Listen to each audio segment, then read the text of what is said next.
Навистина ме шокираше во една морална смисла, па ако сакате и во една интелектуална смисла, беше изјавата на СДС преку нивниот портпарол Петар Шилегов, кој рече дека предложиле на ДУИ многу добар предлог.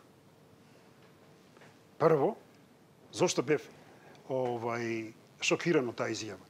Па партиите не постојат едната на другата да си предлагат да даваат предлози. Многу добри предлози. Тие се тука избирани од граѓаните, а на граѓаните да им даваат предлози.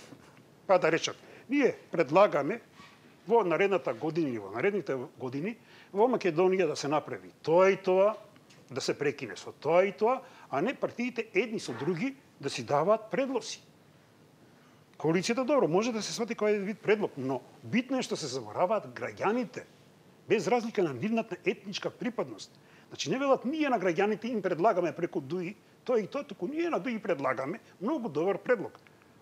А бре луѓе, јас сум гласал за вас. Мене да ми предложите, односно ми понудите добар предлог, а не обратното. Не постоиме ние тука за нив да ги гласаме, а потоа партиите меѓу себе да си пружат добри предлози.